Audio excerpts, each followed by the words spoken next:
पंतप्रधान नरेंद्र मोदी यांच्या नेतृत्वाखालील सरकारचा 2026चा अर्थसंकल्प 1 फेब्रुवारी रोजी संसदेत सादर केला जाणार आहे. महत्त्वाचे म्हणजे यावर्षी अर्थमंत्री निर्मला सीतारामन पहिल्यांदाच रविवारी अर्थसंकल्प सादर करणार आहेत.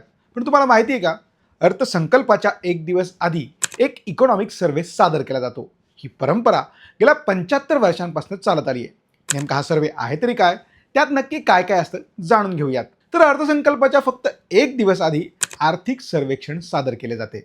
परंतु हा जो नियम आहे हा 60च्या दशकात बनवण्यात आला होता. भारतात आर्थिक सर्वेक्षण सादर करण्याची परंपरा 75 वर्षे जुनी आहे. देशाचा पहिला आर्थिक सर्वेक्षण 1950 ते 51 मध्ये सादर करण्यात आला होता. त्यानंतर 1964 पासून इकॉनॉमिक सर्व्हे अर्थसंकल्पाच्या एक दिवस आधी संसदेत मांडला जाऊ लागला आणि ही पद्धत आजही चालू आहे. याद्वारे सरकार केवळ अर्थव्यवस्थेची खरी स्थिती जनतेला सांगत नाही, तर त्यांना त्यातील सध्याच्या आव्हानांची जाणीव देखील करून देते. पूर्वी हे सर्वेक्षण अर्थसंकल्पीय दस्तऐवजाचा एक भाग होते, परंतु नंतर ते स्वतंत्र दस्तऐवज म्हणून सादर केले जाऊ लागले. या सर्व्हेमध्ये देशाच्या आर्थिक आरोग्याचा संपूर्ण लेखाजोखा सादर केला जातो. हे जे सर्वेक्षण आहे हे जवळपास 3 भागात विभागले गेले.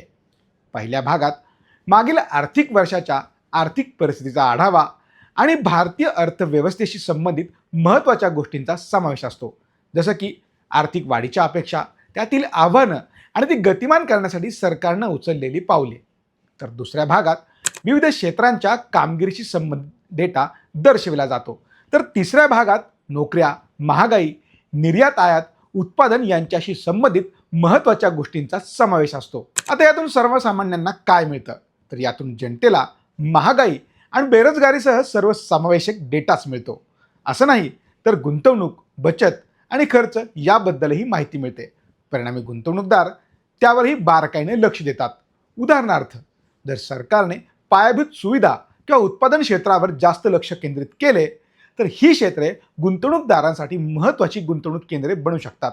हे जे सर्वेक्षण आहे हे केवळ सरकारी धोरणांची माहितीच देत नाही, तर भविष्यातील आर्थिक दृष्टिकोनाबद्दलही संकेत देत असतात.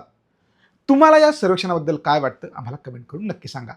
सोशल मीडियाच्या भाऊ गर्दीत विश्वासार्हतेने चकाकणारे नाव म्हणजे लेट्सअप मराठी.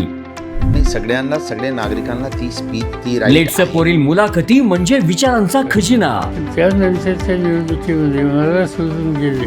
बातम्या केवळ वस्तुस्थिती सांगणाऱ्या, न प्रोपगंडा, फक्त जनतेचा अजेंडा. क्योंकि आने वाला कल जाने वाला है, जाने वाला कल आने वाला है. राजकारण, मनोरंजन असो की क्रीडा क्षेत्र, महाराष्ट्राची स्पंदने संवेदनशीलतेने टिपणारे माध्यम म्हणजे लेट्सअप मराठी. जगासोबत एक पाऊल पुढे राहण्यासाठी लेट्सअपचे ॲप, सोशल मीडिया आणि वेबसाईट सोबत कनेक्टेड रहा.